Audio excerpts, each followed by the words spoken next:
Episode की starting होती है और हम लोगों को दिखाया जाता है कि हमारे नासामुनिकन और उनकी पूरी क्लास आ चुके हैं वापस पेरिस से, और हमारी योशिनो वही पुराने काम कर रही होती है, वही खाना लाने का। एंड तभी हम लोगों को हमारे मेन कैरेक्टर यानी नासामुनि को दिखाया जाता है जो कि आराम से मस्त अपने पुशअप्स मार रहा होता है और कह रहा होता है कि बस आज तो कर ही दूंगा।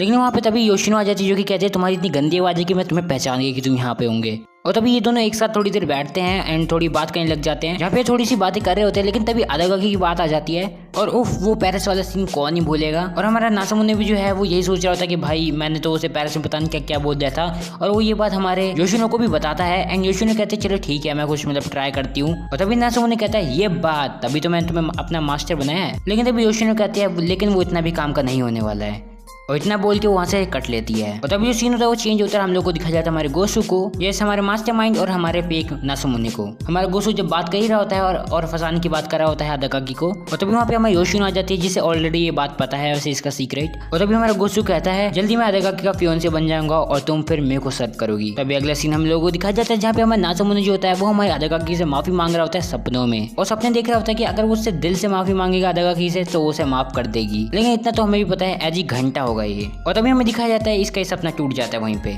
और तभी हमें दिखाया जाता है कि वहाँ पे फुजिमोरी आ जाती है जिनके बीच में वही हल्की फुल्की वाली बातें होती हैं। और तभी हमारी फुजिमोरी पूछती है क्या तुम आज फ्री हो तो मेरे साथ चलोगे, और अगर ऐसी अपॉर्चुनिटीज नासुमुने छोड़ दे ऐसा थोड़ी हो सकता है भाई। दिखाने के लिए तो मेन गोल इनका रिवेंज है, लेकिन दिखाएंगे तो ये जलाने के लिए ही। और तभी सीन चेंज होता है, हम लोग को दिखाया जाता है कि हमारी फुजिमोरी जो है वो रोज चेकअप करने आती है हॉस्पिटल। हाँ तो इसी के लिए ले गई थी वो उसे। और तभी वो हॉस्पिटल से बाहर निकल जाए दोनों के दोनों। एंड तभी हमारी जो फुजिमोरी होती है वो सीधे हमारे नासुमुनि को मुंह पे बोलती है चलिए उसे डेट बना देते हैं, बाहर तो वैसे भी हम आ ही चुके हैं अहम। लेकिन हमारे असल में नासुमुनि की ऐसी शक्ल देख के वो भी कहते हैं अरे नहीं मैं ऐसी कह रही थी अभी ऐसे चल लो। अगले सीन में हम लोगों को दिखाया जाता है कि दोनों आराम से जा रहे होते हैं, तभी पता नहीं कैसे ट्रिप की बात आ जाती है। और तभी हमारे नासुमुनि बताता है कि हाँ यार ट्रिप में तो बहुत सारी बेकार हरकतें हो गई, मेरे को तो उसको अपने प्यार में गिराना था, मैंने तो उसे और दूर भगा दिया। बस एक बार कैसे भी करके उसको मेरे से प्यार हो जाए उसके बाद मैं अपना रिवेंज पूरा कर सकता हूँ। और ये रिवेंज वाला शब्द है ना ये इतना सुकून दे रहा था हमारी फुजिमोरी को कि क्या ही बताएं, कि मतलब उसकी आंखों में भी दिख रहा होता है कि यही होना चाहिए।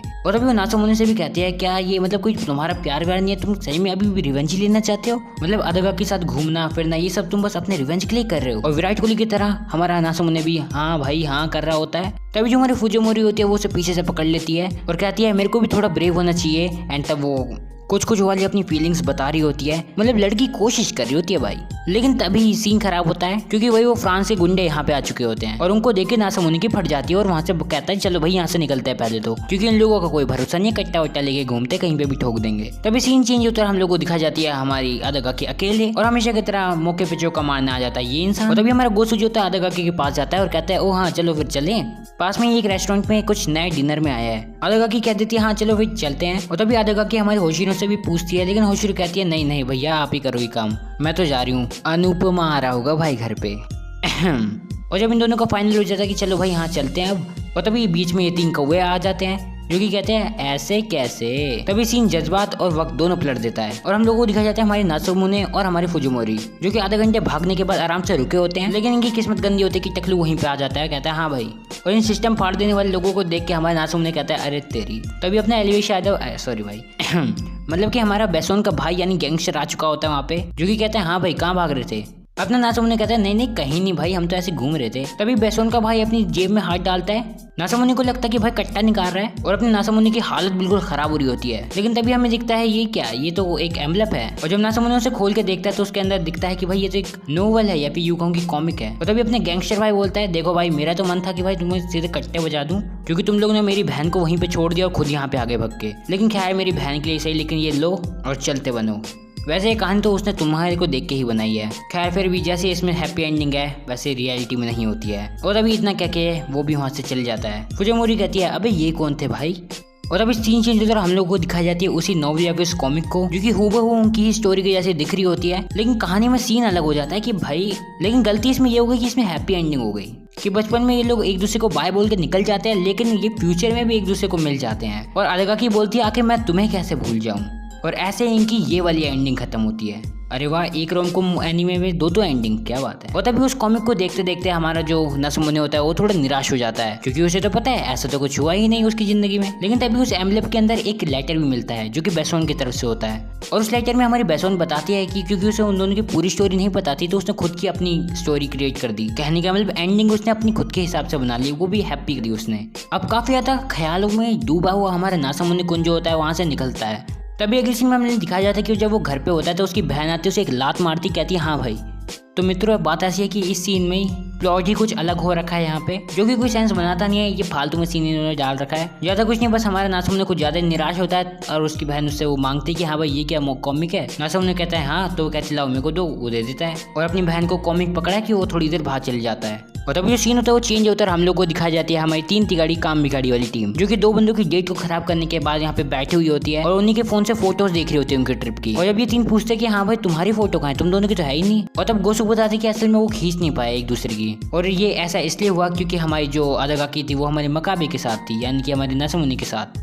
और तब ये थोड़ा सा सीन होता है वो थोड़ा बैक की तरफ जाता है, जहाँ पे हमें दिखाया जाता है हमारा गोसु जो कि कॉल पे बात कर रहा होता है और हमें पता चलता है कि उसकी बहन जो है वो पहले खतरे में थी लेकिन अब नहीं है। उसको हॉस्पिटल ले गए थे और उसको सिंगल बेड पे सुलाया है, जो कि बहुत ज्यादा एक्सपेंसिव होता है। और अब जो गोसु है उसे उसके लिए भी पैसे इकट्ठा करने हैं और अब इसे भले कुछ भी हो जाए लेकिन अब इसे अदागाकी के साथ शादी करनी ही पड़ेगी, क्योंकि अगर ये ऐसा नहीं करेगा तो इसकी जिंदगी तो नरक में जाएगी ही। क्या मतलब क्या करे, पैसे की तंगी है। और तभी ये तीनों को वो बहुत ज्यादा अपनी चोट हिलाने लग जाती कि भाई ऐसे कैसे हो सकता, उस नासुमुने की इतनी हिम्मत वगैरह वगैरह। और तभी अदागाकी को गुस्सा आ जाता है और वो कहती है बस बहुत हो गया, ये बार बार इस टॉपिक को लाना जरूरी है। और तभी हमारा गोसु से थोड़ा सा शांत कराता है और तभी अदागाकी वहाँ से हाथ धोने के नाम से चली जाती है। और तभी वो तीनों के तीनों लोग जो होते हैं हमारे गोसु के ऊपर चढ़ जाते हैं और कहते हैं हाँ भाई तूने तो बोला था कि तू मूव चलेगा, क्या हुआ तेरे मूव का। और तभी हमारा गोसु बताता है कि असल में उसके बीच में हमारा नासुमुने आ रहा है और वो उसे फंसाने की कोशिश कर रहा है, और बल्कि पेरिस में भी वही दोनों साथ में घूम रहे थे। और तब हम फिर से फ्लैशबैक में जाता है जहाँ पे हमें दिखाया जाता है गोसु, और तभी उसके पास अदागाकी की फैमिली का कोई बंदा आता है और वो कहती है अरे तुम तो वही हो ना। उसके बाद वो नासुमुने वाली सारी चीजें बताने लग जाती है और हमारा गेसु भी कहता है हाँ मैं वही हूँ। यानी कि वो टाइम था जब हमारे गुस्से को पता चला कि भाई अदागाकी की जो फैमिली है ये उसे कोई खास समझ रहे हैं। और तभी हमारे गेसु ने भी मौके पे चौका मार लिया और तभी हमें दिखाया जाता है कि हमारा जो गेसु होता है वो ढूंढ के एक पर्चा ढूंढ रहा होता है और फाइनली उसको उसके दादाजी की एक प्लेज मिल जाती है जो कि वो इतने टाइम से ढूंढ रहा था। और उसके बाद वो कहता है ग्रैंड माँ अब मैं शादी करने जा रहा हूँ। और तभी हम आ जाते हैं फिर से प्रेजेंट में, जहाँ पे हमारी अदागाकी आ जाती है वापस और कहती है माफ करना मैं थोड़ी गुस्सा हो गई थी। और तभी हमारा गेसु कहता है कोई बात नहीं, मैं हूं ना तुम्हारे साथ, तुम चिंता मत करो। और बस इतना सा सुन के हमारी अदागाकी वहाँ पे इमोशनल हो जाती है। और तभी सीन बदलता है जहाँ पे हमें अदागाकी का घर दिखाया जाता है और हमारा नासुमुने भी जो कि अदागाकी के घर पे आया होता है।